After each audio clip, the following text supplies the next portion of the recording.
Hello बच्चों, स्वागत है आप सभी का सीएल करियर एकेडमी के ऑनलाइन प्लेटफॉर्म पे। D and F block elements का पार्ट 2 आज आप लोगों के साथ डिस्कस किया जाएगा।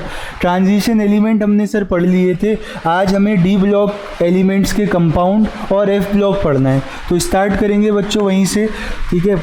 कल तक का मैंने आपसे कहा था एक बार एनसीईआरटी से रीड कर लेना, थ्योरेटिकल पोर्शन था, क्वेश्चन भी हमने किए थे।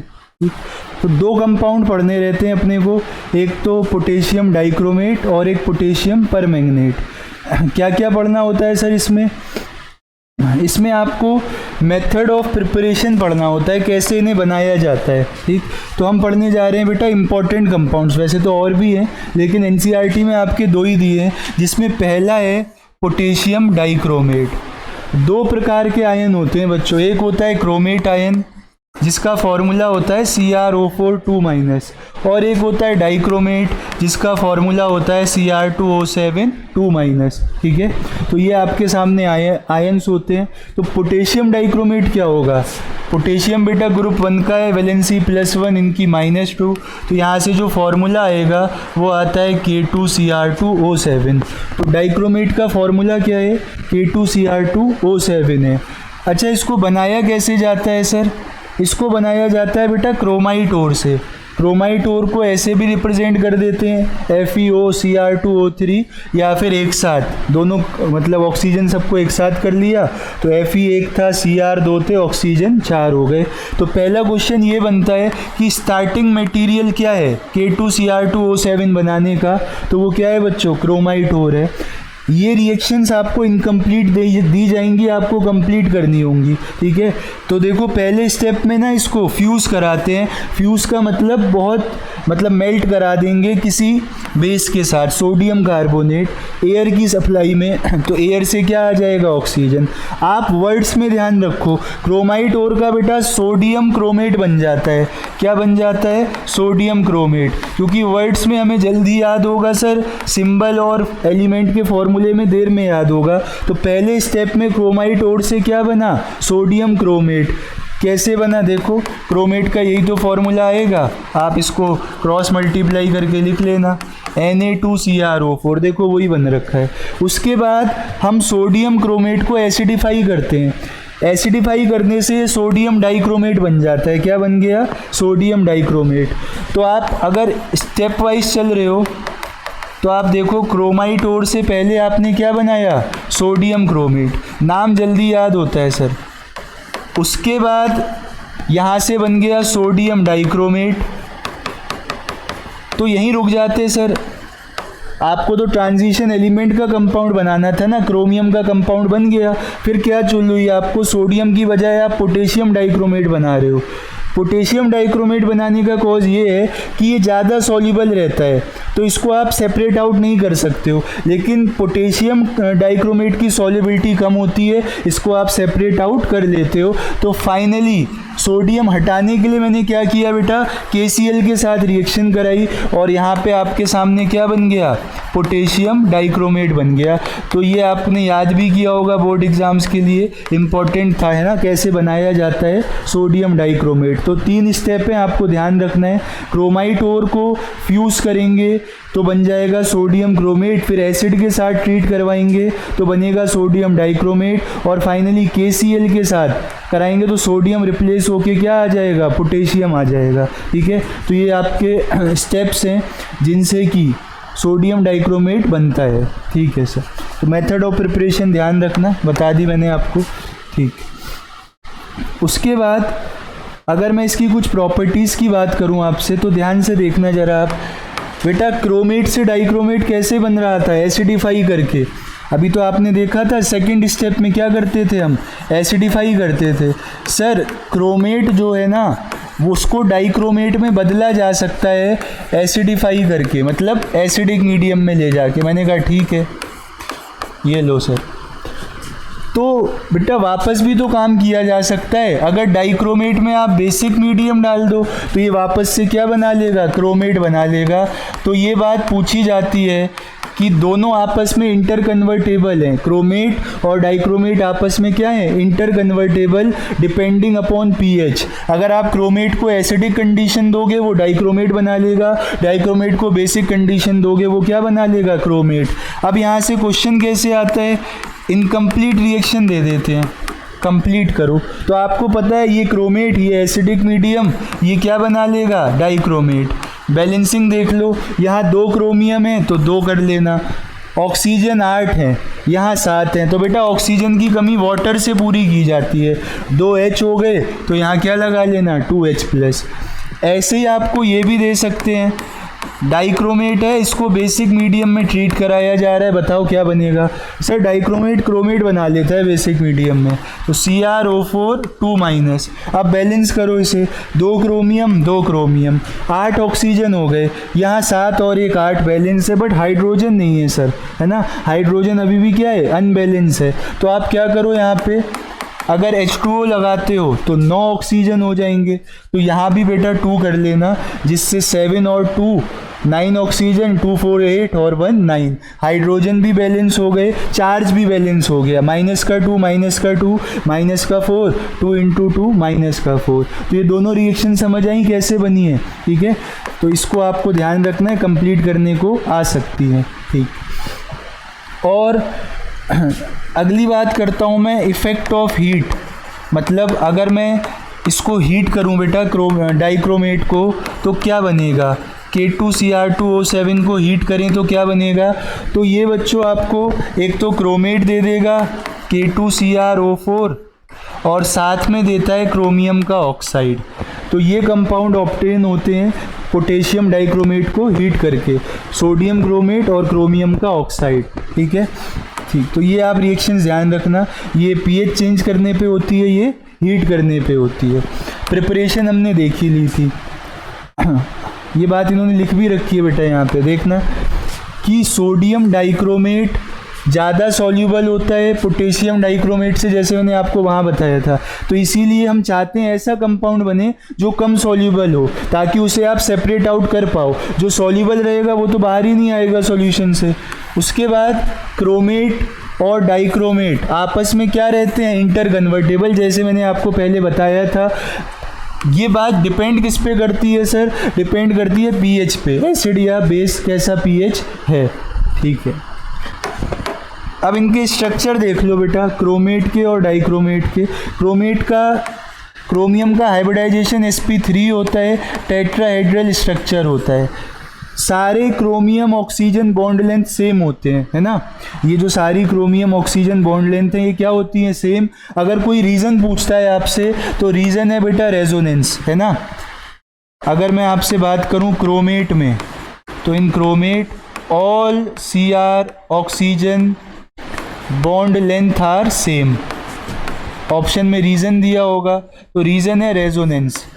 रेजोनेंस होता रहता है नेगेटिव चार्ज का, और डबल बॉन्ड हर जगह आता है। कैसे आता है सर, जैसे ये है, कुछ ऑक्सीजन ने तो डबल बॉन्ड बना लिया होगा और कुछ के पास सिंगल बॉन्ड, क्योंकि क्रोमियम मैक्सिमम 6 बॉन्ड बना सकता है, 4s1 3d5, 6 इलेक्ट्रॉन है इनके पास वैलेंस शेल में। तो ये रेजोनेंस होता रहता है बेटा, ये इलेक्ट्रॉन्स यहाँ आ जाते हैं, ये यहाँ चला गया। तो जो डबल बॉन्ड है वो इन दोनों ऑक्सीजन पे भी आ सकता है, इन दोनों पे भी आ सकता है, इन दोनों पे भी आ सकता है। तो सारे जगह partial double bond character create होता है, जिसकी वजह से सारी बॉन्ड लेंथ क्या आती हैं बच्चों, सेम आती हैं। तो ये बात आपको ध्यान रखनी है। यहाँ भी सर सारी सेम होंगी क्या, यहाँ नहीं होंगी यार। पता है यहाँ कौन कौन सी सेम होंगी, साइड वाली सेम होंगी, है ना। 6 chromium oxygen bond length same होंगी, कौन कौन सी, साइड वाली। और बीच में जो ब्रिजिंग वाली है वो अलग हो जाएगा, क्यों, वो ब्रिज बॉन्ड बना हुआ है यहाँ पे, है ना। इसलिए ब्रिज बॉन्ड वाली लेंथ अलग है, दे भी रखी है आपको, कितनी है 179 पिकोमीटर, और ये वाली कितनी है बेटा 163 पिकोमीटर। तो अलग है, क्योंकि वो बॉन्ड ही अलग टाइप का है। ये आपका 2 सेंटर 2 इलेक्ट्रॉन बॉन्ड है, ये 3 सेंटर है, 3 लोगों के बीच बने हुआ है, इसलिए ये डिफरेंस आता है, ठीक।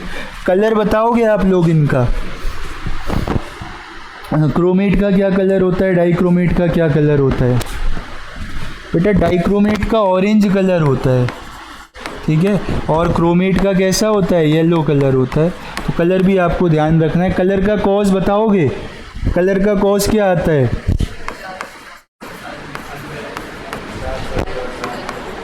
सर क्रोमियम के पास इलेक्ट्रॉन तो है ही नहीं डी ट्रांजिशन करने के लिए, ठीक है। तो फिर कलर किस वजह से आता है? कलर चार्ज ट्रांसफ़र से आता है, ठीक। तो दोनों आपके K2Cr2O7 और K2CrO4 दोनों कलर्ड हैं, लेकिन डी ट्रांजिशन की वजह से नहीं है, ये ligand to metal charge transfer की वजह से है, ठीक है। तो ये बात आपको ध्यान रखनी है कि कलर क्यों आता है, ठीक है सर। उसके बाद इसकी प्रॉपर्टीज़ हैं, जैसा मैं क्लास शुरू होने से पहले भी आपको बता रहा था। तो प्रॉपर्टीज़ को ज़रा ध्यान से देखो आप। ये बेटा ऑक्सीडाइजिंग नेचर शो करता है, K2Cr2O7 ऑक्सीडाइजिंग नेचर शो करता है। क्यों करता है सर? वो इसीलिए क्योंकि क्रोमियम यहाँ पे ना मैक्सिमम ऑक्सीडेशन स्टेट में बैठा है, क्रोमियम मैक्सिमम में है, तो इससे आगे तो जा नहीं सकता। मतलब खुद का क्या करवाएगा? रिडक्शन करवाएगा। खुद का रिडक्शन करवाएगा तो दूसरों का क्या करवाएगा? ऑक्सीडेशन। तो ज़रा देखना, आयनिक इक्वेशन अपनों से ज़्यादा पूछी जाती है। ये लो सर, ठीक है। एसिडिक मीडियम में कैसे कन्वर्ट होगा? बेसिक होता तो क्रोमेट बन जाता है, ये तो आपको पता है। अब यहाँ क्या होता है, ये Cr3+ में कन्वर्ट हो जाता है। किस में? Cr3+ में। फिर आपको एक एन फैक्टर नाम की चीज़ आनी चाहिए, जो कि होता है कि कितने इलेक्ट्रॉन्स का ट्रांसफ़र हुआ है। उसको निकालने का हमने तरीका बना रखा है बेटा। उसको निकालने का तरीका है, लेफ़्ट हैंड साइड पे कितने एटम है जिसकी ऑक्सीडेशन स्टेट में चेंज आया है, इनटू ऑक्सीडेशन स्टेट में कितना चेंज आता है। तो देखो यहाँ पे क्रोमियम की फाइंड आउट करना, +6 है, मैक्सिमम है, इससे आगे जा ही नहीं सकता। यहाँ पे क्रोमियम की +3 है, तो 3 का चेंज आ रहा है बच्चों। और क्रोमियम है कितने लेफ्ट हैंड साइड पे? 2, तो एन फैक्टर कितना आ जाएगा? 6। तो ये हमें बताता है कितने इलेक्ट्रॉन लॉस या गेन हुए हैं। अब यहाँ हुआ क्या है बच्चों? रिडक्शन। और रिडक्शन का मतलब क्या होता है? Gain of electrons. ऑयल गिर करके आपको बताया था, oxidation is loss of electron, gain of electron is reduction. तो कितने इलेक्ट्रॉन का गेन हुआ बच्चों? 6 का। ऐसे लिख देना आप। अभी मैं आपको स्टेप वाइज सिखा रहा हूँ, फिर हम एन फैक्टर टेक्निक से डायरेक्ट बैलेंस कर लेंगे। बाकी चीज़ें बैलेंस करो बच्चों। 7 ऑक्सीजन है, तो यहाँ क्या आ जाएंगे? 7 H2O। ऑक्सीजन की कमी वाटर से पूरी की जाएगी। हाइड्रोजन कितने हो गए? 14, तो यहाँ पे क्या आ जाएगा? 14H+। तो कभी कभार केवल यही रिएक्शन पूछ लेते हैं, इनकम्प्लीट होती है, कंप्लीट करके बैलेंस करनी होती है। तो ये क्रोमियम के रिडक्शन की इक्वेशन है। अब ये रिड्यूस हुआ, दूसरों को ऑक्सीडाइज करेगा, तो ये आपको ध्यान होना चाहिए। सर किसको कहाँ ऑक्सीडाइज करेगा? तो देखो बेटा, आपका जो I- टाइप के लोग हैं उन्हें I2 में, Cl- को Cl2 में, है ना। आइट वाले जो हैं, जैसे सल्फाइट है तो उनको सल्फेट बना देगा, नाइट्राइट है तो उसको नाइट्रेट बना देगा। अब इनका नामकरण आपको आना चाहिए, नाइट्राइट क्या होता है, नाइट्रेट क्या होता है। ऑक्सीलेट को CO2 में कन्वर्ट कर देता है, ठीक है। ऑक्सीलेट C2O4 2- होता है, ठीक है सर। और कोई है क्या? हाँ, एक ये भी है, SO2 गैस, इसको बना देता है SO4 2- में, ठीक। एक होता है बच्चों आपका ये थायोसल्फेट आयन H2O3 2-, इसको बना देता है S4O6 2-। तो ये प्रोडक्ट आपको ध्यान रखने पड़ेंगे कि डाइक्रोमेट किसको क्या बनाता है, तभी आप बैलेंस कर पाओगे, ठीक है सर। तो ये आपको ध्यान रखने होंगे, ठीक। इसमें से देख लो आपके काम का है, जो याद कर लो यहीं पे ही, ठीक है। आइट का 8 बनेगा, ऑक्सीलेट का कार्बन डाइऑक्साइड, थायोसल्फेट का ये टेट्राथायोनेट आयन बन जाता है, ठीक है। ये रिएक्शन है, ध्यान रखना। अब जैसे किसी और के साथ आपको इसकी रिएक्शन लिखनी है तो कैसे लिखोगे? जिसके साथ मर्जी बेटा उसके साथ लिख दो। आयरन वगैरह का नहीं बताया मैंने, उसका भी बता देता हूँ। Fe2+ को Fe3+ में ऑक्सीडाइज कर रहा है ना, तो फेरस को फेरिक बना देगा, स्टेनस को स्टेनिक बना देगा, ये, ठीक है सर। तो अब मुझे इसकी रिएक्शन आयरन के साथ लिखनी है, तो आपको पता है आयरन को ये क्या बनाएगा? Fe3+। एन फैक्टर निकालो, +2 से +3 जा रहा है, 1 का चेंज, आयरन भी 1 है, हो क्या रहा है oxidation, oxidation is loss of electron, loss होगा बेटा तो प्रोडक्ट साइड लिखना, गेन होगा तो रिएक्टेंट साइड। फाइनल रिएक्शन में इलेक्ट्रॉन नहीं आने चाहिए, तो मैं यहाँ पे 6 से मल्टीप्लाई कर दूंगा ताकि इलेक्ट्रॉन क्या हो जाए, कैंसिल हो जाए। कर दो बच्चों, तो आपके पास आ जाएगा Cr2O7 2 नेगेटिव, इलेक्ट्रॉन से इलेक्ट्रॉन कैंसिल हो गए। अब सब में मल्टीप्लाई होगा 6 का, तो यहाँ आ जाएगा Fe2+, 14H+, यहाँ 6 का मल्टीप्लाई होगा आयरन से, 6Fe3+, ठीक है। उसके बाद क्रोमियम एज इट इज़ रहा होगा बेटा, इसको भी बैलेंस कर लेना, 2 क्रोमियम थे ना तो यहाँ पे 2 कर लेना, वो रह गया था, और 7H2O। ज़रा देखना आप फाइनल रिएक्शन बैलेंस है क्या, 2 chromium 2 chromium, 7 oxygen 7 oxygen, 6 iron 6 iron, 14H, 7 × 2 14H। Charge देखो, माइनस का 2, 6 × 2, प्लस का 12, प्लस का 14, तो लगभग कितना आ रहा है, प्लस का 12 प्लस का 14 हो गया, प्लस का 26 माइनस का 2 प्लस का 24, 6 × 3 प्लस का 18, 2 × 3 प्लस का 6, 18 6 24। तो एक तरीका तो बेटा ये है रिएक्शन बैलेंस करने का, ठीक है। दूसरा तरीका है एन फैक्टर का क्रॉस मल्टीप्लाई, वो भी मैं आपको बता देता हूँ। पहले ये देख लो, अलग अलग लिखो फिर इलेक्ट्रॉन्स को कैंसिल करो, एक तरीका ये है, ठीक। दूसरा तरीका क्या है सर, दूसरा तरीका है एन फैक्टर्स का क्रॉस मल्टीप्लाई कर दो। जैसे ये रिएक्शन है आपके पास, तो आपको पता होना चाहिए सर, इसको ये क्या बनाएगा, CO2 बनाएगा और खुद कन्वर्ट हो जाएगा Cr3+ में, एसिडिक मीडियम में रिएक्शन दिखाता है ये, ठीक है। अब एन फैक्टर निकालो बेटा, इसका तो याद ही कर लो, +6 से +3 गया होगा, 2 क्रोमियम थे, एन फैक्टर कितना आएगा 6। यहाँ निकालो आप, यहाँ बेटा कार्बन 3 में है, 3 ऑक्सीडेशन स्टेट में, और यहाँ निकालोगे तो कार्बन 4 में है। चेंज कितने का आ रहा है, 1 का, कार्बन कितने हैं 2, एन फैक्टर कितना आ जाएगा 2। इनका सिंपलेस्ट रेशो ले लो बच्चों, तो सिंपलेस्ट रेशो लोगे तो ये 3 और ये 1, तो क्रॉस मल्टीप्लाई कर देना, 1 से करोगे तो Cr2O7 2 नेगेटिव, 3 से कर दो तो ये हो जाएगा 3C2O4 2-।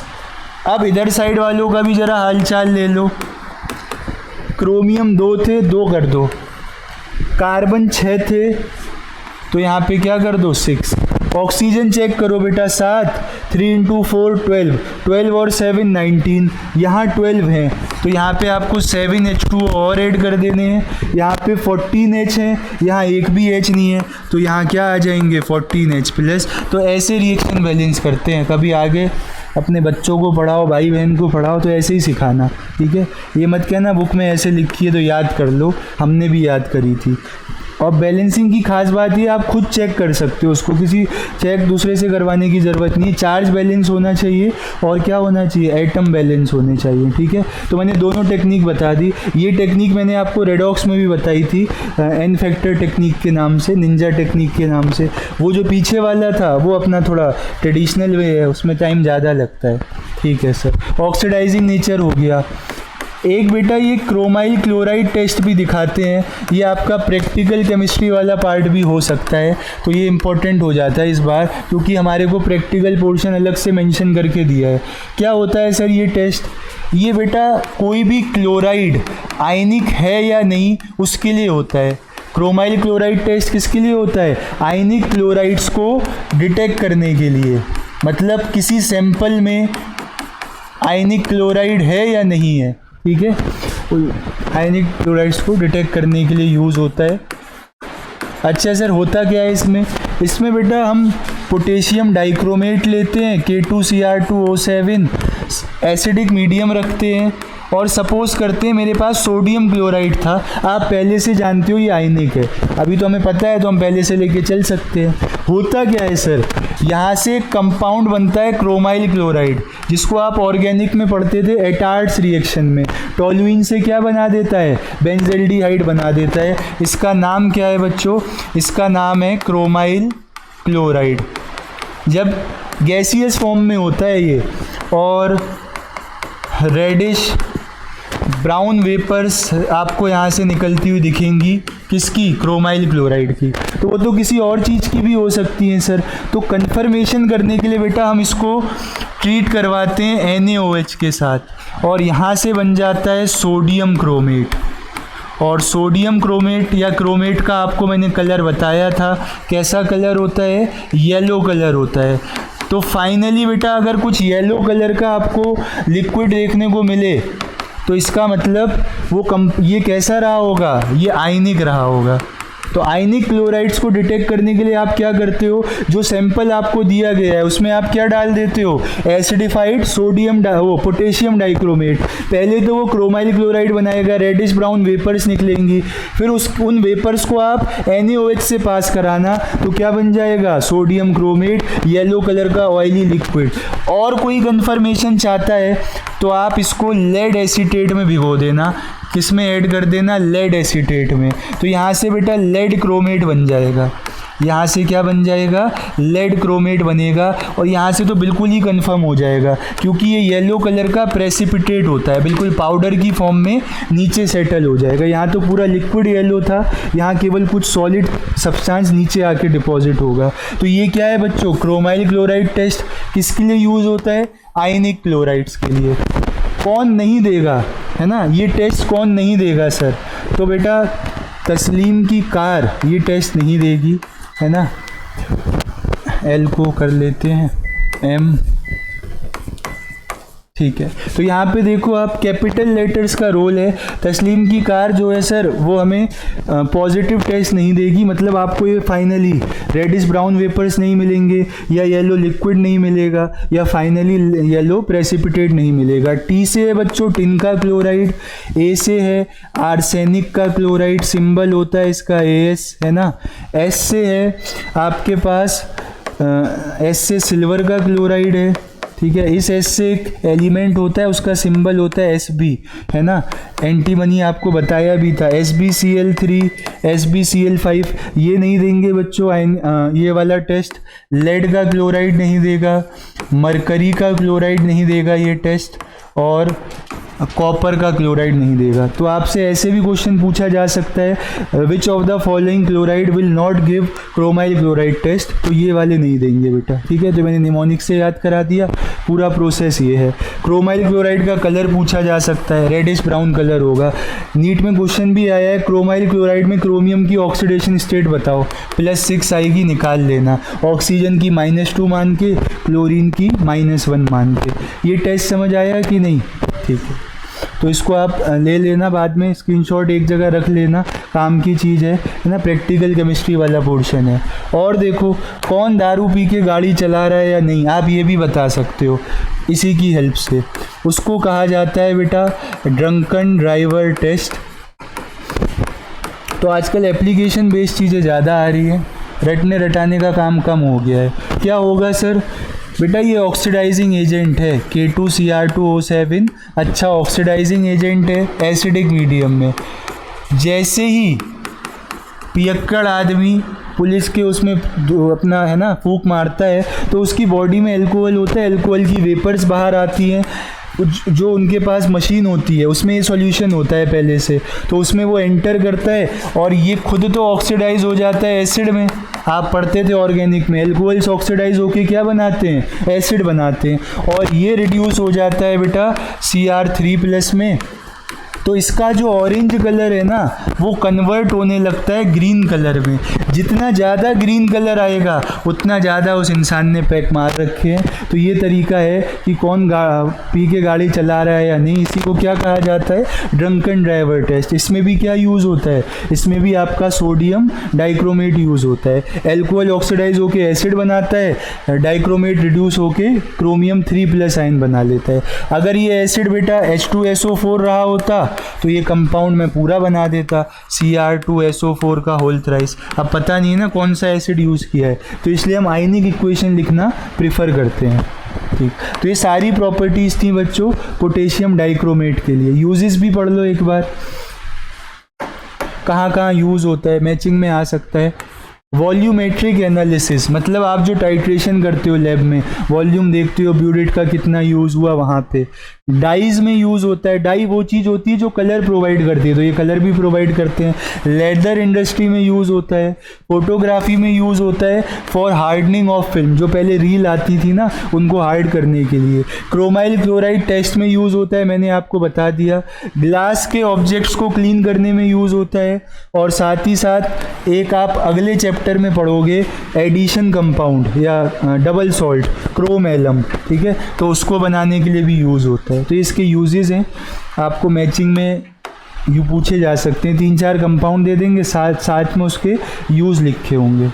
तो ये कहानी थी सारी डाइक्रोमेट के बारे में। अब जो है बेटा वो पोटेशियम परमैंगनेट है। इसमें भी 2 प्रकार के आयन होते हैं, एक होता है मैंगनेट, ये होता है MnO4 और एक होता है बच्चों परमैंगनेट, वो होता है MnO4-। तो पोटेशियम परमैंगनेट का फॉर्मूला क्या बनना चाहिए था सर? ये बन जाएगा KMnO4। और कभी पोटेशियम मैंगनेट बनाना पड़ेगा तो फॉर्मूला क्या हो जाएगा? K2MnO4, ठीक है। तो नाम से जल्दी याद होता है इसलिए मैंने नाम बता दिया। ये पोटेशियम मैंगनेट है, ये पोटेशियम परमैंगनेट है। वही विधि वही प्रोसेस चलेगा। सर बनाते कैसे हैं बेटा? K2Cr2O7 को क्रोमाइट ओर से बनाते थे, KMnO4 को बनाते हैं पायरोलुसाइट ओर से, जिसका फॉर्मूला होता है MnO2।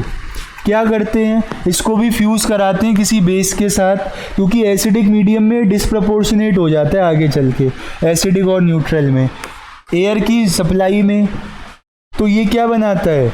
ये बनाता है पोटेशियम मैंगनेट। पहले क्या बनाएगा बेटा? पोटेशियम मैंगनेट बनाएगा, इसलिए मैंने आपको पहले फॉर्मूला लिखना बता दिया। उसके बाद जो पोटेशियम मैंगनेट होगा उसको एसिडिफाई करेंगे आप, उसको आप क्या करोगे? एसिडिफाई कर देना। तो एसिडिक मीडियम में डिस्प्रपोर्शनेट करता है। डिस्प्रपोर्शनेट का क्या मतलब है सर? ऑक्सीडाइज भी हो जाएगा और रिड्यूस भी हो जाएगा खुद ही। तो देखो Mn यहाँ पे +6 में है, तो पर मैंगनेट बनाते समय +7 में चला जाएगा और ये पायरोलुसाइड वापस से जनरेट करेगा +4 में, ठीक। तो हमें क्या पता लगा? हमें ये पता लगा सर MnO4 डिस्प्रपोर्शनेट करता है कहाँ पे? एसिडिक मीडियम में, एसिडिक में भी और न्यूट्रल में भी। ये आपको ध्यान रखना है, एल्कलाइन में नहीं करेगा। बट अपने को तो परमैंगनेट चाहिए था, मिल गया। इसके साथ पोटेशियम को जोड़ देना तो क्या बन जाएगा? पोटेशियम परमैंगनेट बन जाएगा। तो ये बात आपको ध्यान रखनी है, ठीक है। रिएक्शन कंप्लीट करने को आ सकती है इंडिविजुअल कोई भी, पूरा प्रोसेस थोड़ी लिखवाएंगे अब, सब्जेक्टिव एग्ज़ाम नहीं है सर अब, ठीक। ये देखो ये कॉमर्शियल मेथड है, इंडस्ट्री वगैरह में कैसे बनाया जाता है देखना आप। पहले इसको वही पहला स्टेप सेम है, KOH के साथ फ्यूज़ किया जाता है, फिर ऑक्सीडाइज किया जाता है। एयर के साथ कर दो KNO3, कुछ लोग KClO3 भी लिख देते हैं। हमें तो बस ऑक्सीजन का सोर्स चाहिए। तो पायरोलुसाइट और पहले कहाँ कन्वर्ट होता है बच्चों? पहले कन्वर्ट होता है ये मैंगनेट आयन में, फिर उसका आप इलेक्ट्रोलिसिस कराते हो एल्कलाइन मीडियम में। सर एसिडिक में क्यों नहीं करा रहे हो? बेटा डिस्प्रपोर्शनेट हो जाएगा, है ना, तो इसलिए एल्कलाइन में कराते हैं। तो यहाँ से क्या बन जाता है? पर मैंगनेट बनता है। तो ये कॉमर्शियल प्रिपरेशन है पर मैंगनेट बनाने की। कैटायन तो लग ही जाएगा, काउंटर है कैटायन। एक मेथड और है, पता नहीं इन्होंने यहाँ दिया है या नहीं, आपकी बुक में तो है, नहीं दिया है, मैं बता देता हूँ। पर ऑक्सो डाइसल्फेट के साथ, ये लेबोरेटरी मेथड भी है शायद। पर ऑक्सो डाइसल्फेट के साथ H2O8 इसको कहा जाता है बेटा पर ऑक्सो डाइसल्फेट आयन। कहाँ से आया है ये? अगर आपको P ब्लॉक याद हो तो ये यहाँ से आया है, पर ऑक्सो डाइसल्फ्यूरिक एसिड से। पर ऑक्सी लिंकेज होती थी यहाँ पे, ये दोनों H निकल जाएंगे तो उसके बदले का 2- जो है वो यहाँ पे आ जाएगा। स्टार्टिंग मटेरियल आप देख लेना एक बार, MnO2 ही होता है, लेकिन रिएजेंट तो यही है। और बनता क्या है फाइनली? फिर पर मैंगनेट आयन बन जाता है, ये अपना सल्फेट दे देता है। तो ये रिएक्शन भी है एनसीईआरटी में, थर्ड रिएक्शन। पहली वो थी जो मैंने बताई, दूसरा ये, और तीसरा मेथड ये है। इसको चेक कर लेना कि ये MnO2 ही है या मैंगनीट आयन है, MnO4 ठीक है। नेक्स्ट इसकी प्रॉपर्टीज़ हैं बच्चों। प्रॉपर्टीज़ भी वैसे ही है, रिएक्शन बैलेंस करना आ गई तो आप प्रॉपर्टीज़ लिख लोगे। पहला इसका नेचर है ऑक्सीडाइजिंग नेचर, ये भी अच्छा ऑक्सीडाइजिंग एजेंट है। स्ट्रक्चर रह गया सर, इनका स्ट्रक्चर बना लो KMnO4 का, MnO4- होगा ना, ठीक है, 7 बॉन्ड बना सकता है। ये देखो बेटा MnO4- का ये स्ट्रक्चर है, टेट्राहेड्रल होता है, sp3 होता है, अगर दिया है तो sp3 टिक करके आओगे, है ना। कलर होता है इसका पर्पल कलर। कलर आने का कॉज होता है बेटा ligand to metal charge transfer, ना कि डी ट्रांजिशन। सारी बॉन्ड लेंथ सेम होंगी ड्यू टू रेजोनेंस। ये कैसा होता है सर, MnO4 यहाँ पे 2 ऑक्सीजन आपके ऐसे होंगे, ठीक है, और 2 पे आपके माइनस चार्ज लगा होगा इस प्रकार। ये भी टेट्राहेड्रल ही कहलाता है। इसका कलर अलग होता है लेकिन बच्चों, इसका कलर होता है मेरे ख्याल में ग्रीन कलर होता है इसका, है ना। और ये डी ट्रांजिशन की वजह से आता है, क्योंकि यहाँ पे Mn के पास एक इलेक्ट्रॉन होगा अभी, Mn प्लस किस में है, +6 में है, तो D1 कन्फिग्रेशन है इसकी, और D1 है मतलब एक इलेक्ट्रॉन है जो क्या कर सकता है, डी ट्रांजिशन कर सकता है। तो ये ध्यान रखना आप। ऑक्सीडाइजिंग नेचर पे आ जाओ सर। बेटा अलग अलग तरीके से ऑक्सीडाइज होता है मीडियम के हिसाब से। बेसिक मीडियम में अलग ऑक्सीडाइज होगा, एसिडिक में अलग, न्यूट्रल में अलग। तो मैंने जो निमोनिक बनाया है वो एक मैच का है जिसमें बांग्लादेश इंडिया का मैच चल रहा था, और बांग्लादेश जल्दी जो है वो ऑल आउट हो गई थी, ठीक है। इंडिया के भी विकेट जल्दी जल्दी गिर रहे थे लेकिन वो लोग जीत गए थे मैच, बांग्लादेश 153 पे ऑल आउट, ठीक है। तो क्या मतलब है सर इसका मतलब ये है बेटा, जब बेसिक मीडियम होगा तो एक का एन फैक्टर आएगा, मतलब Mn यहाँ पे +7 में है तो +6 में चला जाएगा, तो बच जाएगा, तो ये कंपाउंड बनेगा। एसिडिक में एन फैक्टर 5 का आएगा, +7 से कहाँ चला जाएगा, +2 में। न्यूट्रल कह दो या फिर आप हल्का सा बेसिक कह दो, जिसे फेंटली एल्कलाइन भी लिखा है आपकी बुक में। तो यहाँ से 3 का एन फैक्टर आएगा, +7 से +4 जाएगा, MnO2 बना लेगा, ठीक है। तो ये इसके प्रोडक्ट हैं। हर जगह देखो रिड्यूस हो रहा है, +7 से +6 गया, +2 गया, +4 गया, खुद रिड्यूस हो रहा है सर, तभी तो दूसरों को क्या करेगा, ऑक्सीडाइज करेगा। रिएक्शन वैसी है बच्चों इसकी जैसे मैंने आपको बताई थी, है ना। Fe2+ बेटा कहाँ ऑक्सीडाइज होता था, K2Cr2O7 में, Fe3+ में, यहाँ भी यही होगा। Sn2+ कहाँ ऑक्सीडाइज होता था, Sn4+ में, यहाँ भी ऐसे ही होगा, ठीक। अभी मैं एसिडिक मीडियम की लिख रहा हूँ। और जो याद आ रहा हो आपको, ऑक्सलेट, ये कार्बन डाइऑक्साइड बना लेता था, सल्फेट बना लेता था, नाइट्रेट बना लेता था। तो प्रोडक्ट ध्यान रखने। दिक्कत आती है बेटा इसमें, ये जो आपका थायोसल्फेट होता है ना, H2O3 वहाँ तो ये S4O6 बन रहा था, यहाँ बन जाता है बेटा SO4 यहाँ किस में कन्वर्ट हो जाता है, SO4 में। तो ये थोड़ा सा अलग है, इसको आप ध्यान रख लेना, ठीक है, ठीक है सर। अब आते हैं न्यूट्रल या फिर फेंटली एल्कलाइन में। यहाँ के प्रोडक्ट थोड़े से अलग हैं। यहाँ के प्रोडक्ट क्या हैं, जैसे यहाँ पे अगर मैं I- की बात करूँ बेटा, तो I- यहाँ I2 बनाता है, लेकिन यहाँ पे I- आयोडेट आयन बनाता है, IO3-। ऐसी ब्रोमीन का भी है, वहाँ तो Br2 बन जाएगा, यहाँ बनता है BrO3-, ठीक है। और एक इसका भी है बच्चों H2O3 ये आपका यहाँ S4O6 यहाँ बनाएगा इसको, ठीक है। तो ये ध्यान रखना है, एक बार देखना कॉपी में रिएक्शन लिखी होगी तुम्हारी एल्कलाइन मीडियम में, किस में कन्वर्ट हो रहा है ये, H2O3 है। अच्छा ठीक, आई माइनस के नीचे नहीं है ये, ठीक है। तो ये एसिडिक मीडियम में है बेटा, ये न्यूट्रल मीडियम में है? ठीक है ठीक। तो इम्पोर्टेंट ज़्यादा एसिडिक ही पूछी जाती है, लेकिन अगर हमें पूरा पेपर करके आना है तो एल्कलाइन वाली भी पता होनी चाहिए। बैलेंसिंग आपको आती है, जैसे मैंने पीछे बताई थी, है ना। एन फैक्टर निकालो, क्रॉस मल्टीप्लाई करो, ऑक्सीजन को बैलेंस करो वाटर से और H को बैलेंस करो H+ से। एक बेटा बेसिक मीडियम वाली देख लो आप लोग, एसिडिक वाली तो पीछे भी आपने करी थी, देखना। फेंटली एल्कलाइन में ये कहाँ कन्वर्ट होता था?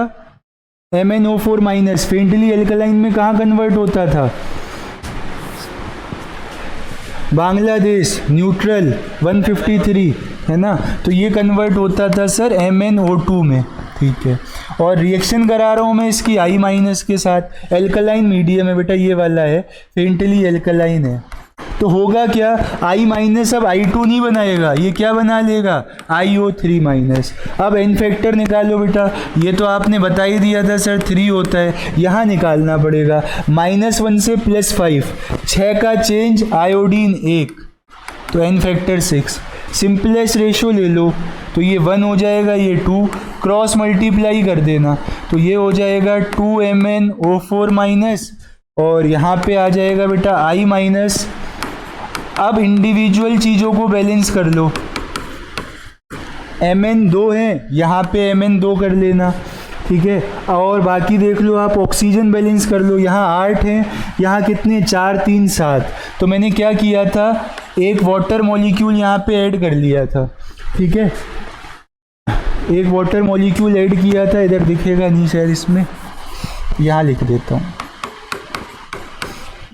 अब क्या हुआ सर, 8 ऑक्सीजन, 4, 3, 7, लेकिन अब हाइड्रोजन एक्स्ट्रा हो गए, तो उसको बैलेंस करने के लिए आप क्या ऐड करोगे? 2H+।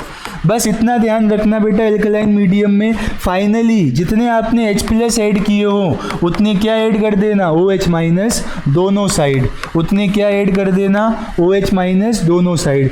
H+ और OH कंबाइन करके क्या बना लेंगे? वाटर, 2 वाटर, एक इधर है सर, तो इधर एक ही बचेगा फाइनली, और फाइनल रिएक्शन आपके पास आ जाएगी 2MnO4, यहाँ नहीं विजिबल होगा, चलो इसको यहाँ खिसका रहा हूँ मैं, देखना। फाइनली यहाँ पे आपके पास क्या आ जाएगा? 2MnO4- और I-, एक वाटर मॉलिक्यूल, और प्रोडक्ट साइड क्या बचेगा? 2MnO2 + IO3-, और साथ में बेटा ये 2 OH- आयंस। तो ये कंप्लीट बैलेंस रिएक्शन है एल्कलाइन मीडियम में अगर आती है तो। वैसे मोस्टली एसिडिक में आती है, तो एसिडिक की हमने पीछे कर ली थी। तो ये KMnO4 का ऑक्सीडाइजिंग नेचर है, ठीक है। ठीक है सर, और कोई प्रॉपर्टी है क्या? स्ट्रक्चर यहाँ दे रखा है, देख लो। KMnO4 सॉल्यूशन ऑक्सीडाइजेज I-, इसका भी नहीं लिखा है इन्होंने, कोई बात नहीं, हमें पता है सर। कलर देख लो, ग्रीन कलर आता है MnO4 का, पर्पल कलर आता है MnO4- का, ठीक है। एक यूज़ है बच्चों इसका, बेयर्स रिएजेंट, ऑर्गेनिक की रिएक्शन है, काम आएगी। बेयर्स रिएजेंट क्या होता है? बेयर्स रिएजेंट, बेयर्स रिएजेंट होता है बच्चों 1% एल्कलाइन KMnO4 सॉल्यूशन। काम क्या है इसका? ये एल्कीन्स को ना डाईऑल बना देता है। डाईऑल मतलब 2 एल्कोहल ग्रुप लगवा देता है। तो एल्कीन्स को अगर आपको सिस डाईऑल बनवाना है, सिस डाईऑल का मतलब क्या है? दोनों OH group same side add हो जाएंगे। तो सिस डाईऑल बनाने के लिए आप क्या यूज़ करते हो? Bears reagent. होता क्या है? 1% एल्कलाइन KMnO4 होता है। ये तो वहाँ भी पढ़ेंगे जब आएगी रिएक्शन तो, ठीक है। यूजेस देख लो बेटा इसके। लेबोरेटरी प्रिपरेशन ऑफ क्लोरीन में यूज़ होता है, क्लोरीन बनाने के लिए ऑक्सीडाइजिंग एजेंट की तरह, डिसइंफेक्टेंट फंगीसाइड की तरह भी यूज़ होता है। बेयर्स रिएजेंट मैंने आपको बताया था सिस डाईऑल बनाने के लिए, ठीक है। और ये तो स्ट्रक्चर वाली बात दे रखी है, स्ट्रक्चर कहाँ से दे दिया यूज़ में, ठीक है। ठीक है बच्चों, तो ये इंपॉर्टेंट कंपाउंड्स आपके ख़त्म हो गए, KMnO4 और K2Cr2O7। आगे क्या चलेगा सर? आगे F ब्लॉक चलेगा बेटा। कल भी बताया था ब्लॉक कैसे डिसाइड होता है, जिस ऑर्बिटल में आखिरी इलेक्ट्रॉन जाता है वही ब्लॉक बन जाता है। तो F ब्लॉक एलिमेंट्स में आखिरी इलेक्ट्रॉन कहाँ जाएगा? F ऑर्बिटल में जाएगा। इसमें दो सीरीज होती हैं, एक होता है बच्चों लेंथेनॉइड। अच्छा, F ब्लॉक लाई कहाँ करता है सर? ये ग्रुप 3 में लाई करता है और पीरियड 4th आ जाएगा, है ना। फोर्थ आएगा, 5th आएगा। 3D सीरीज में 4th पीरियड होता है, 5th, हाँ 5th पीरियड और 6th पीरियड में लाई करता है बच्चों ये, ठीक है। 5th पीरियड वाले तो आपके लेंथेनॉइड्स हो जाते हैं, है ना, और बाकी उसके बाद एक्टिनोइड्स। तो लेंथेनॉइड्स की ज़रा जनरल इलेक्ट्रॉनिक कन्फिग्रेशन देखना, 6 पीरियड ही होगा, तो 6s आ रहा है ना। देखो हाईएस्ट वैल्यू जो होती है ना n की, वो पीरियड डिसाइड करता है। तो 6s है मतलब 6 पीरियड होगा, 6 पीरियड के एलिमेंट हैं। देखो बहुत कॉम्प्लिकेटेड लग रहा होगा, लेकिन आपसे दो बात यहाँ पे मैं कहूँगा। लालू प्रसाद जो है ना, लालू प्रसाद हैं जनरल काउंसलर,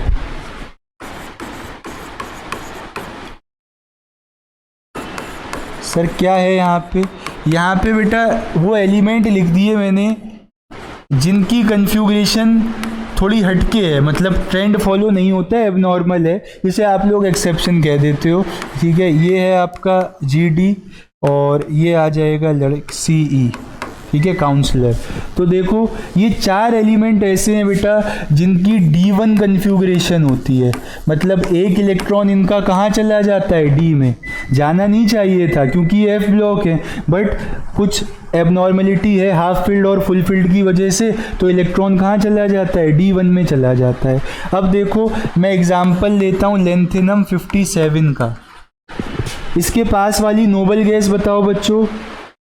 हीलियम का 2, नियॉन का 10, आर्गन का 18, क्रिप्टॉन का 36, जेनॉन का 54। सबसे पास वाली noble gas xenon 54। 5th period का लास्ट एलिमेंट था, तो इनकी फिलिंग कहाँ से स्टार्ट होगी? 6s से। उसके बाद 6p, 5d और 4f। मैंने आपको बताया था बेटा nth पीरियड के लिए कौन कौन सी ऑर्बिटल्स के भरने के बारे में आप सोचोगे। ns को सोचना है, np को सोचना है, n-1d और n-2f। तो उसके बाद कहाँ इलेक्ट्रॉन भरोगे? Aufbau rule, n plus L की वैल्यू जहाँ कम होगी, यहाँ 6 + 0 6 है, यहाँ 6 + 1 7 है, 5 + 1 है ना, 5 + 2 7 है, 4 + 3 7 है। तो सबसे कम वैल्यू कहाँ है? 6s में 2 इलेक्ट्रॉन यहाँ चले जाएंगे। अब जब n + l की वैल्यू सेम होती है तो लोअर वैल्यू ऑफ n की एनर्जी कम होती है 4। लेकिन आपको पता है लेंथेनम उन एलिमेंट्स में से है जिनका एक इलेक्ट्रॉन कहाँ जाता है? D1 में चला जाता है। अपने पास बचे कितने हैं बच्चों?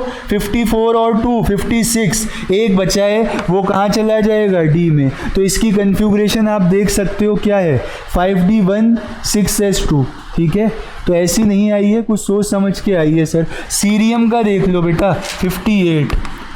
पास वाली noble gas xenon 54, 2 electron 6s में गए। सर ये भी वो वाला है जिसमें एक इलेक्ट्रॉन D में चला जाता है, भेज दो। कितने बच गए? 54, 2 56, 1 57, एक बचा है सर। तो एक कहाँ चला जाएगा बेटा? 4f में। चेक करो, 4f1 5d1 6s2, ठीक है। तो जो दिक्कत आएगी ना वो लालू में आएगी और जनरल काउंसलर में आएगी। लेंथेनम में होता है D1 और सीरियम में होता है GD गैडोलिनियम, इसमें D1 देखने को मिलेगा। और लालू है ना लुटेटियम, इसमें क्या देखने को मिलेगा? D1। बाकी जैसे आप फिलिंग करते हो वैसे ही होगी। फिलिंग नहीं आती है तो पीरियोडिक या एटॉमिक में मैंने बता रखा है, वहाँ से देख लेना। अभी भी बता दिया सेम तरीके से, ठीक है सर। तो जनरल इलेक्ट्रॉनिक कन्फिग्रेशन क्या एक बार देखना इनकी। जेनॉन 4f 1 से लेके 14, देख रहे हो आप, हर जगह आ रहा होगा। कभी कभार D में एक इलेक्ट्रॉन चला जाता है तो 5d 0 से 1, और S में 2 इलेक्ट्रॉन तो 6s2। ये जनरल है, मतलब सारे लोग इसको फॉलो कर रहे हैं। तो ये लेंथेनॉइड्स की जनरल कन्फिग्रेशन थी। अब एक इम्पॉर्टेंट चीज़ है बेटा लेंथेनॉइड कॉन्ट्रैक्शन, ध्यान से समझ लो आप, कल भी मैंने आपको बताया था लेंथेनॉइड कॉन्ट्रैक्शन क्या होता है। देखो ऐसा होता है, अगर हम लेफ़्ट टू राइट लेंथेनाइड्स की सीरीज़ में मूव करते हैं ना, ठीक है, लेफ़्ट टू राइट लेंथेनाइड्स के लिए होता क्या है, साइज़ डिक्रीज हो जाता है इनका, चाहे आप एटॉमिक स्टेट में बात करो चाहे आप आयनिक स्टेट में बात करो, मतलब न्यूट्रल हो या क्या हो, उस पर कोई चार्ज हो। ऐसा होता क्यों है? ऐसा होता है क्योंकि सर इसमें जो इलेक्ट्रॉन है वो कहाँ जा रहा है, 4f में जा रहा है। ये रहा 6s, ये रहा आपका न्यूक्लियस, तो एक्स्ट्रा इलेक्ट्रॉन जो ऐड हो रहा है वो कहाँ हो रहा है, 4f में। और साइज़ क्या होता है, न्यूक्लियस से लेके बाहर तक का डिस्टेंस। तो बेटा f ऑर्बिटल्स का पुअर शील्डिंग होता है, f ऑर्बिटल्स का क्या होता है, पुअर शील्डिंग। ये चार्ज को रोक ही नहीं पाते हैं सर, तो चार्ज सारा बाहर चला जाएगा, बाहर वाले इलेक्ट्रॉन्स एट्रैक्शन फील करेंगे और अंदर की तरफ को क्या हो जाएंगे, शिफ्ट हो जाएंगे, जिसकी वजह से साइज़ कम होने लगेगा। इसी को क्या कहा जाता है, लेंथेनॉइड कॉन्ट्रैक्शन। इसी चीज़ को बेटा क्या बोला जाता है, लेंथेनॉइड कॉन्ट्रैक्शन। तो पहली बात आपसे लेंथेनॉइड कॉन्ट्रैक्शन का कॉज पूछा जा सकता है, एक क्वेश्चन आया हुआ भी है, तो उसका कॉज क्या है, poor shielding of 4f orbitals. बात समझ आ रही है या नहीं? ठीक है। अब इससे केमिस्ट्री पे क्या फ़र्क पड़ा सर, कंपाउंड्स की केमिस्ट्री पे क्या फ़र्क पड़ा? बेटा जब आप यहाँ से आए थे ना, स्कैंडियम से आए थे, स्कैंडियम, टाइटेनियम, वेनेडियम, कल भी मैंने बताया था, ये है आपका यारी जरा निभाना और ये है ला हफ्ता। बस थोड़े सी एग्जांपल ले रहा हूँ, वैसे तो आगे तक है, ठीक है। बेटा यहाँ से यहाँ साइज़ बढ़ता है, यहाँ से भी यहाँ साइज़ बढ़ता है, लेकिन बीच में आ जाते हैं लेंथेनॉइड्स। ये 57 है, ये आपका 72 है, बीच वाले क्या हैं आपके, बीच वाले आपके लेंथेनॉइड्स हैं। तो होता क्या है, यहाँ से यहाँ तो साइज़ बढ़ता है, लेकिन यहाँ से यहाँ साइज़ कम हो जाता है। तो होना क्या चाहिए था सर, होना तो ये चाहिए था कि साइज़ बढ़ना चाहिए था, सेल बढ़ रहा है बट साइज़ कम हुआ। तो साइज़ कम होने का कॉज क्या है बच्चों, साइज़ कम होने का कॉज ही है लेंथेनॉइड कॉन्ट्रैक्शन। बढ़ना चाहिए था और इसकी वजह से कम होना चाहिए था। दोनों फैक्टर एक दूसरे को काउंटर बैलेंस करते हैं और जिरकोनियम और हॉफनियम का साइज़ ऑलमोस्ट क्या हो जाता है, सेम। जिरकोनियम का साइज़ हो जाता है 160 पिकोमीटर और हॉफनियम का हो जाता है 159 पिकोमीटर। ट्विन एलिमेंट्स कहा जाता है इन्हें, क्योंकि इनकी ऑलमोस्ट क्या हो जाती है बच्चों, सिमिलर एटॉमिक रेडियाई। तो एक फ़र्क तो ये पड़ा केमिस्ट्री पे। और बताओ सर, और क्या फ़र्क पड़ा? बेटा सेपरेट करना इजी हो गया लेंथेनॉइड्स को, separation of lanthanoids become easy. कैसे सर?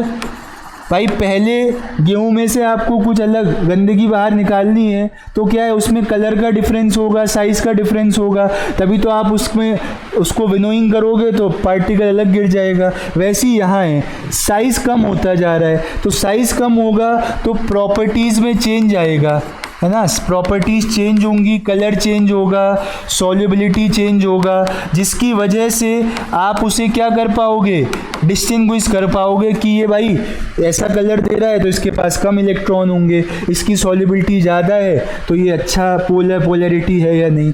तो कलर सॉल्युबिलिटी के बेसिस पे आप लेंथेनॉइड्स को क्या कर सकते हो, अलग कर सकते हो। तीसरा, आप बेटा basic strength of hydro oxides भी बता सकते हो कि हाइड्रो ऑक्साइड की बेसिक स्ट्रेंथ क्या होगी। कैसे बताएंगे सर? देखो, एक बार लेंथेनम के साथ हाइड्रो ऑक्साइड बना, एक बार ये लास्ट एलिमेंट है लुटेटियम, यहाँ साइज़ कम होगा सर, उल्टा कर दिया, साइज़ कम होता है, पहले वाले का साइज़ ज़्यादा होता है सर और इसका साइज़ कम होता है, लेफ़्ट टू राइट साइज़ कम होता है। बताओ बच्चों, OH का रिमूवल कहाँ से ईजी हो जाएगा, OH माइनस कहाँ से इजीली रिलीज हो जाएगा, सर जब साइज का डिफरेंस ज़्यादा होता है ना तो बॉन्ड वीक होता है, यहाँ से OH माइनस जल्दी से निकलेगा, तो ये क्या होगा, अच्छा बेस होगा, और साइज कंपेरेबल है तो बॉन्ड स्ट्रांग होगा, OH माइनस देर में रिलीज होगा। यानी कि लेफ़्ट टू राइट बेटा बेसिक स्ट्रेंथ क्या होती है, left to right basic strength कम होती है हाइड्रो ऑक्साइड्स की। तो ये कुछ चीज़ें थी जिन पे लेंथेनॉइड कॉन्ट्रैक्शन ने फ़र्क डाला, आपको आगे क्वेश्चंस में दिखाएंगे भी। सिमिलरिटी आ गई 4D और 5D सीरीज़ के एलिमेंट में, लेंथेनॉइड्स को सेपरेट करना इजी हो गया, साथ ही साथ हमने उनके बेसिक स्ट्रेंथ के बारे में भी बता दिया। ठीक है, बेसिक स्ट्रेंथ कम होगी लेफ़्ट टू राइट, OH का रिमूवल डिफ़िकल्ट होता जाएगा जैसे जैसे कंपेरेबल साइज होता जाएगा OH माइनस और आपके लेंथेनॉइड मेटल का। ठीक, ऑक्सीडेशन स्टेट के बारे में बताया है बेटा, तो आप कॉमन ऑक्सीडेशन स्टेट ध्यान रख लो, इनकी कॉमन ऑक्सीडेशन स्टेट क्या होती है, +3 होती है। कभी कभार, है ना, कभी कभार +2 और +4 शो करते हैं। पता है कहाँ करेंगे, सीरियम को देखना ज़रा, अभी अभी आपने कन्फिग्रेशन लिखी थी, ज़ेनॉन 54 6s2 5d1 4f1, होगा क्या ना, जैसे ये चारों इलेक्ट्रॉन लूज कर देगा, ये कैसी कन्फिग्रेशन अटेन कर लेगा, नोबल गैस, है ना। तो हर एलिमेंट चाहता है कि वो नोबल गैस कन्फिग्रेशन अचीव करे, तो सीरियम 4 इलेक्ट्रॉन लॉस करके किसकी तरह हो जाएगा, ज़ेनॉन की तरह। तो सीरियम कभी कभार बेटा +4 भी शो कर देता है, देखो दिया हुआ है ना, ठीक है। बट कॉमन ऑक्सीडेशन स्टेट क्या है, +3, इससे आप रिएक्शंस कर सकते हो लेंथेनॉइड्स की, तो ये बात आप ध्यान रखना।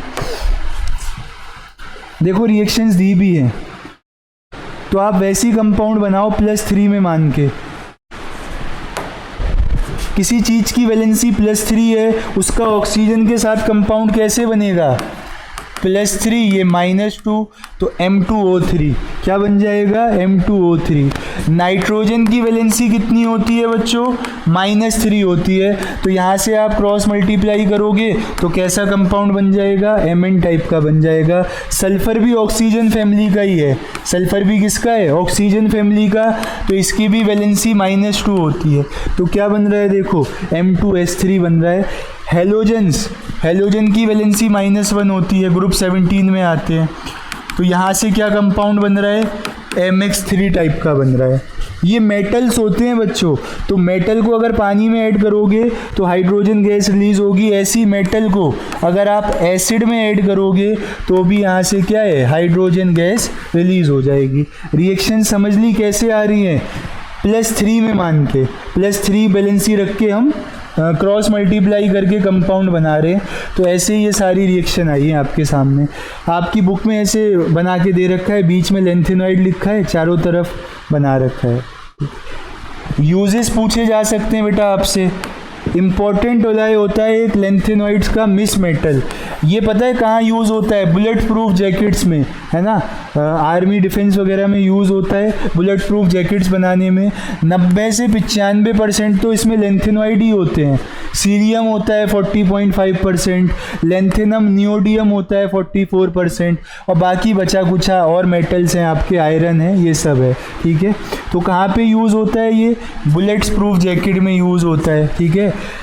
गैस लाइटर्स में यूज़ होता है, सिगरेट और गैस लाइटर, है ना, जेब में होगा भी किसी एक आध के, ट्वाइस, गरीब आदमी हो तो माचिस होगी, नहीं तो लाइटर होगा, है ना, तो वहाँ भी यूज़ होता है ये, ठीक है। लेंथेनॉइड्स की बात समझ आ गई। एक बात और बतानी है बेटा, मैग्नेटिक प्रॉपर्टीज़, क्या ये मैग्नेटिक प्रॉपर्टीज शो करेंगे, हाँ करेंगे। उसमें एक एलिमेंट है नियोडीमियम, ये बेटा सबसे ज़्यादा पैरामैग्नेटिज्म शो करता है, मतलब इसका मैग्नेटिज्म सबसे ज़्यादा है। हाईली पैरामैग्नेटिज्म किसका है लेंथेनॉइड्स में, नियोडीमियम का। पूछा जा सकता है आपसे, सिंबल इन्होंने दिया नहीं है, कोई बात नहीं, NB होता है, तो ध्यान रखना इसको। सबसे ज़्यादा मैग्नेटिक बिहेवियर कौन शो करेगा लेंथेनॉइड्स में, नियोडीमियम। निकालने का तरीका स्पिन ओनली वाला पता है आपको, अनपेयर्ड इलेक्ट्रॉन्स √n+2, यूनिट होती है बेटा बोहर मैग्नेटॉन, यूनिट क्या होती है, बोहर मैग्नेटॉन। ऐसी आप एक्टिनॉइड्स में देखो, मैं एक्टिनोइड्स की भी वो बता रहा हूँ जहाँ आपको दिक्कत आ सकती है। नॉर्मल फिलिंग करना आता है तो बाकी तो फिल कर लोगे, है ना। ठीक, तो था एक था, क्या कह रही हो, क्या, कहाँ थी, क्या बता रही हो बताओ। वैसे लिख लो, मैं कुछ और बना रखा है। हमें क्या याद रखना है, हमें ये याद रखना है, मैं ये नहीं याद करा रहा हूँ पूरा, मैं ये बता रहा हूँ जिसमें D1 आ जाएगा या D2 आ जाएगा, मैं वो बता रहा हूँ, सारा नहीं बता रहा हूँ आपको, ठीक है।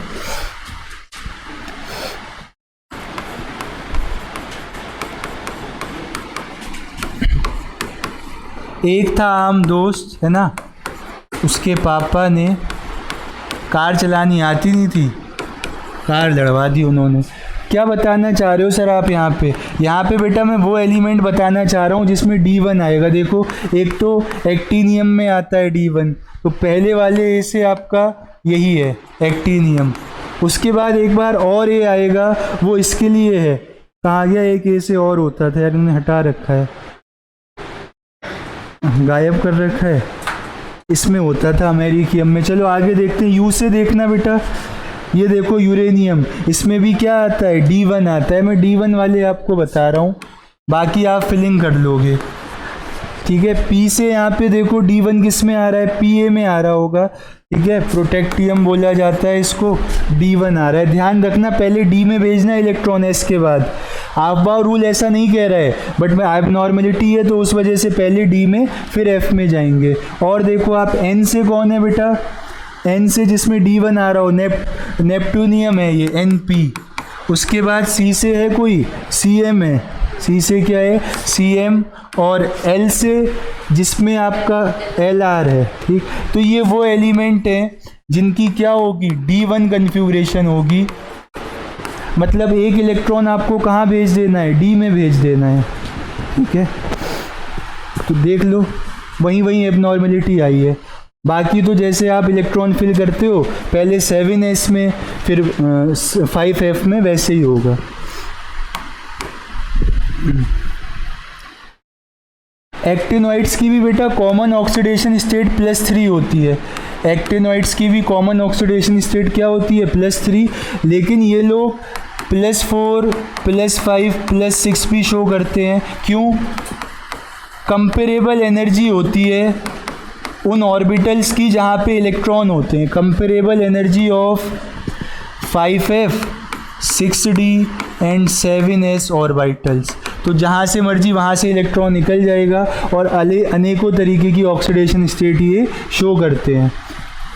इनका भी साइज़ बच्चों लेफ़्ट टू राइट कम होता है और उस चीज़ को क्या कहा जाता है, एक्टिनोइड कॉन्ट्रैक्शन। अब आपको ये बताना है लेंथेनॉइड कॉन्ट्रैक्शन ज़्यादा होता है या एक्टिनोइड कॉन्ट्रैक्शन ज़्यादा होता है। मतलब साइज़ में जो डिक्रीज़ आता है वो लेंथेनॉइड्स में ज़्यादा आएगा या एक्टिनोइड्स में ज़्यादा आएगा, साइज़ में जो डिक्रीमेंट हो रहा है? दोनों में साइज़ कम होता है लेफ़्ट टू राइट, लेंथेनॉइड में भी और एक्टिनोइड में भी। ज़्यादा गिरावट कहाँ आती है ये मैं पूछना चाह रहा हूँ, है? लेंथेनॉइड में कम आएगी गिरावट भाई। लेंथेनॉइड में 4f ऑर्बिटल का पुअर स्क्रीनिंग है और एक्टिनोइड्स में किनका है, 5f ऑर्बिटल का पुअर स्क्रीनिंग है। तो 5f ऑर्बिटल तो और आगे है ना बेटा, वहाँ तक तो वैसे ही चार्ज कम पहुँच रहा होगा, ठीक। बात समझ आ रही है नहीं? तो ज़्यादा साइज़ का डिक्रीमेंट किस में आता है, एक्टिनोइड्स में आता है। रीज़न है poorer shielding of 5f orbitals in comparison to 4f। ये आपका सब्जेक्टिव क्वेश्चन भी है, CBSE बोर्ड एग्जाम्स में आ रखा है। सारे एक्टिनोइड्स बच्चों रेडियो एक्टिव होते हैं, लेंथेनॉइड केवल प्रोमेथियम होता है जो रेडियो एक्टिव होता है। इकलौता लेंथेनॉइड जो रेडियो एक्टिव होता है वो कौन है, प्रोमेथियम। वहीं एक्टिनोइड सारे ही क्या होते हैं, रेडियो एक्टिव होते हैं। बताओ, ये बात ध्यान रखना आप, ठीक। तो एक्टिनोइड से रिलेटेड थी जानकारी। ये वाला फॉर्मूला ना तब लगता है जब आप दोनों तरीके के मोशन कंसीडर करते हो, स्पिन मोशन भी और एंगुलर मोशन भी, ठीक है। इससे क्वेश्चन कम ही रहता है, √n, n+2 से ज़्यादा रहता है क्वेश्चन। ठीक, क्वेश्चन बताओ बेटा, उसके बाद फिर चले जाना।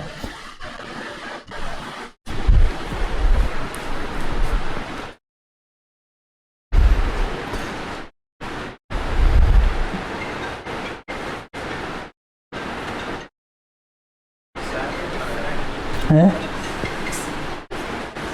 क्या कह रहे हो? क्वेश्चन पे अगर ध्यान दो तो ज़्यादा सही होगा। लड़कों पे ज़्यादा जिम्मेदारी होती है बेटा।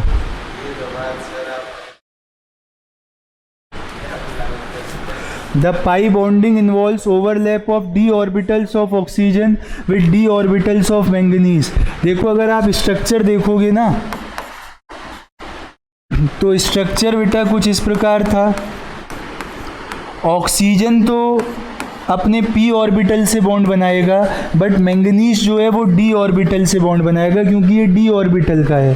ठीक, तो अब पढ़ना आप, पाई बॉन्डिंग किस वजह से होती है? पाई बॉन्डिंग होती है मैंगनीज के d ऑर्बिटल से और ऑक्सीजन के p ऑर्बिटल से, है ना। तो pi bonding involves overlap of p orbitals of oxygen, d orbitals of manganese. तो ये स्टेटमेंट बेटा सही हो जाएगा। बात समझ आ रही है नहीं? ठीक है, यहाँ पे p ऑर्बिटल्स ऑफ मैंगनीज कर दिया गलत। मैंगनीज d ब्लॉक का एलिमेंट है तो अपनी d ऑर्बिटल ही यूज करेगा। ये देखो, न्यूट्रल या फिर फेंटली एल्कलाइन मीडियम है तो वहाँ पे KMnO4 की रिएक्शन कराई पोटेशियम आयोडाइड के साथ, यानी कि Ki, और Ki में भी आपके काम की चीज़ क्या है? I- है। तो I- को न्यूट्रल या फिर फेंटली एल्कलाइन मीडियम में KMnO4 कहाँ पे चेंज कर देता था? I- को KMnO4 फेंटली एल्कलाइन मीडियम में कहाँ चेंज करता था? IO3- में। I2 में कहाँ चेंज करेगा? जब एसिडिक मीडियम होगा।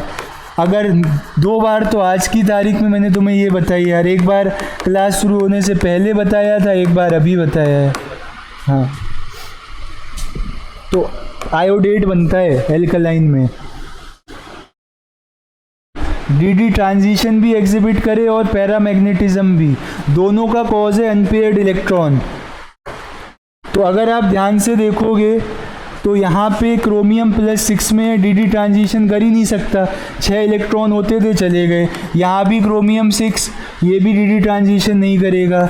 MnO4- इसके भी सारे इलेक्ट्रॉन चले गए, बट यहाँ पे एक इलेक्ट्रॉन बचा होगा, D1 कन्फ्यूग्रेशन होगी, जिसकी वजह से पैरामैग्नेटिक भी होगा और डी ट्रांजिशन भी करेगा। तो डी ऑप्शन सही हो जाएगा बच्चों। ऐसी गैस बतानी है जो जल्दी से डीकलराइज कर दे KMnO4 को। पता है कैसे डीकलराइज करेगा?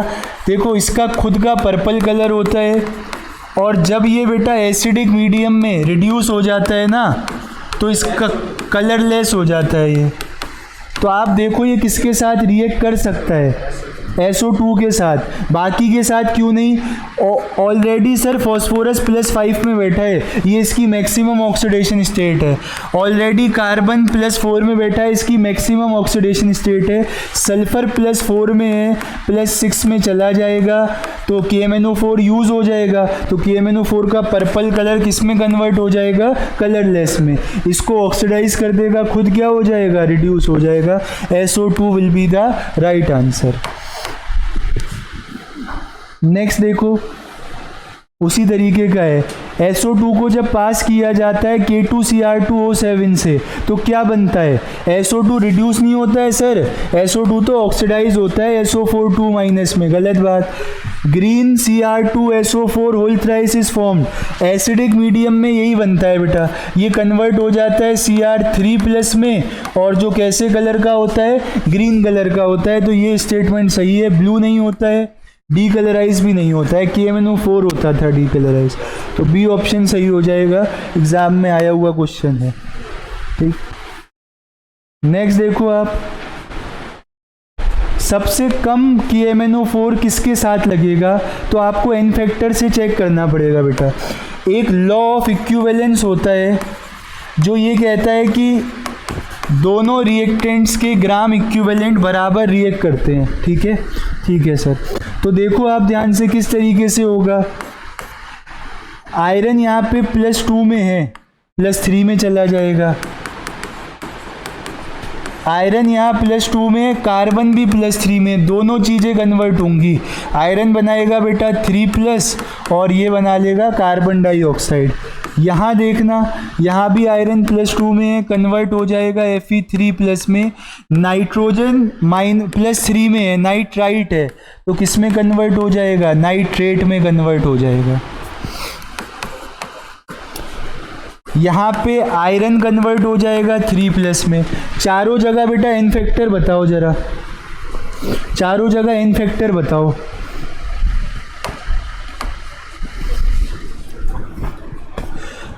+2 से +3 जा रहा है, एक बार इसको भी देखना, ये भी ऑक्सीडाइज होगा क्योंकि सल्फर सल्फाइट है ये, तो सल्फेट बन जाएगा। देखो एक एन फैक्टर आएगा आयरन की वजह से और दो आएगा बेटा सल्फर की वजह से। +4 से कहाँ जा रहा है? +6 में। तो total n factor A option में कितना आ जाएगा? 1 और 2 3। ऐसी बी ऑप्शन में टोटल एन फैक्टर देखो कितना आएगा। आयरन +2 से +3 जा रहा है 1 का, कार्बन +3 से +4 जा रहा है 1 का, लेकिन 2 कार्बन है तो 2 + 1 3। सी ऑप्शन में देखना बच्चों एन फैक्टर, आयरन +2 से जा रहा है +3, 1 का एन फैक्टर, और ये जा रहा है बेटा +3 से +5, 2 का एन फैक्टर। नाइट्रोजन है भी कितने? 2, तो 2 × 2 4 और 1 इसकी वजह से टोटल एन फैक्टर 5 हो गया। यहाँ चेक करो, ये तो हो नहीं रहा है ऑक्सीडाइज, ऑलरेडी +6 में है, तो यहाँ पे एन फैक्टर 1 रहेगा। पूछ क्या रहा है? किसके साथ लीस्ट अमाउंट में लगेगा KMnO4? तो बेटा लॉ ऑफ इक्विवेलेंस कहता है जो चीज़ रिएक्ट कर रही है ना उनके इक्विवेलेंट बराबर होने चाहिए। ठीक, तो देखो अब गलत हो जाएगा, जल्दीबाजी मत मचाया करो। एसिडिक मीडियम में KMnO4 का एन फैक्टर कितना रहता है? 5। और इक्विवेलेंट्स का अगर आपको फॉर्मूला याद है तो वो होता है number of moles into N factor. इन सबका कितना है? सेम मोल, सबका 1 मोल मान लेता हूँ। एक एक बार सबकी वैल्यू लगाओ बेटा, 3 लगाओ, 5 लगाओ, 1 लगाओ, तो सबसे कम वैल्यू कहाँ पे आएगी? जब आप 1 लगाओगे। ठीक है, तो ये 1/5 आ जाएगा, है ना। सबसे कम वैल्यू आएगी 0.2 के आसपास, तो 0.2 मोल लगेंगे KMnO4 के अगर आप किसके साथ रिएक्शन कराते हो? FeSO4 के साथ। बाकी सबके साथ और ज़्यादा मोल्स लगेंगे। तो हमने कैसे आंसर किया? लॉ ऑफ इक्विवेलेंस के बेसिस पे, जो कहता है दो चीज़ें अगर रिएक्ट कर रही हैं तो उनके ग्राम इक्विवेलेंट्स क्या होंगे? इक्वल होंगे। ठीक है, तो देख लेना, इस तरीके का न्यूमेरिकल भी आ सकता है, इसी को न्यूमेरिकल में कन्वर्ट कर देंगे। मैंने पहले चैप्टर में भी करा रखे हैं, सम बेसिक कॉन्सेप्ट वाले में। देखो गैडोलीनियम सिंबल होता है बेटा Gd, इसका ये वही वाला है D1 वाला। ठीक है, तो इसमें एक इलेक्ट्रॉन D में जंप कर देता था क्योंकि इलेक्ट्रॉन एक्सचेंज करने की एनर्जी बहुत ज़्यादा रिलीज होती थी, जिसकी वजह से स्टेबिलिटी आ जाती है। तो इसका आंसर क्या हो जाएगा? High exchange enthalpy. तो जब भी कन्फ्यूग्रेशन हो ना तो एबनॉर्मल, तो एक्सचेंज होता है इलेक्ट्रॉन्स का। ये पढ़ो, थोड़ा सा थ्योरेटिकल है, एक बार रीड करेंगे। Which one of the following statement relates lanthanones, मतलब लेंथेनॉइड के लिए सही है। ठीक, तो मैं आपको आंसर बताता हूँ बेटा। स्टार्टिंग के एलिमेंट बहुत ज़्यादा रिएक्टिव होते हैं। स्टार्टिंग के जो लेंथेनॉइड्स होते हैं वो अच्छे खासे रिएक्टिव होते हैं, कैल्शियम की तरह। Starting 1 are reactive like calcium, और ये किसकी तरह बोल रहे हैं बेटा? एल्यूमिनियम की तरह। तो ये वाली बात क्या हो जाएगी? गलत। इनकी रिएक्टिविटी किनको रिजेंबल करती है? कैल्शियम को। बाकी सब देख लेना आप, सही है। बेसिसिटी डिक्रीज होती है, बताया था, है ना, क्योंकि रेडियस डिक्रीज होती है। कुछ लोग +2 भी शो करते हैं, यूरोपियम, और सीरियम क्या है? +4 शो करता है। कॉमन +3 होती है। तो ये वाला इनकरेक्ट है, हमसे इनकरेक्ट पूछा था।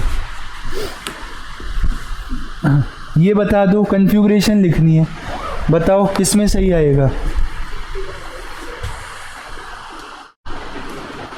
कुछ तो आप एलिमिनेट ही कर सकते हो। Lalu is a general counsellor वाला है बेटा, GD तो वहीं आ जाएगा, है ना। तो GD में तो D1 आना ही आना है। तो देखो कहाँ पे GD के लिए D1 दिया है, A और B में दिया, तो C और D हट गए, ठीक है।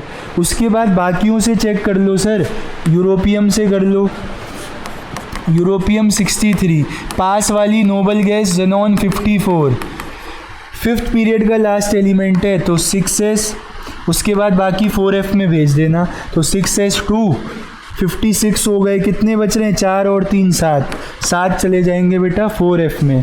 तो देखो यहाँ दिया है 4f7 6s2, और ये तो आपने उससे ही एलिमिनेट कर लिया था, तो बी ऑप्शन क्या हो जाएगा सही। तो कन्फिग्रेशन लिखना बहुत ही आसान माना जाता है, लेकिन नहीं आएगा तो क्वेश्चन टफ हो जाएगा फिर आपके लिए, तो लिखना सीख लो बेटा। है बी आएगा, ए आएगा, बी आएगा। फोन चलाने वाले कब से आंसर बताने लग गए।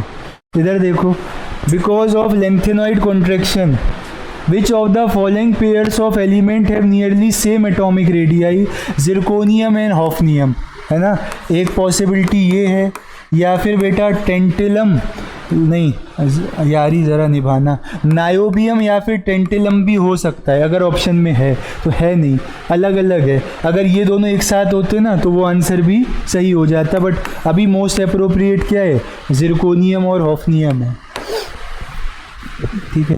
लेंथेनॉइड कॉन्ट्रैक्शन का रीज़न बताओ बेटा। स्क्रीनिंग बहुत ख़राब होती है एफ ऑर्बिटल्स की, है ना, एफ ऑर्बिटल्स की स्क्रीनिंग ख़राब होती है, इस वजह से ऐसा होता है, ठीक।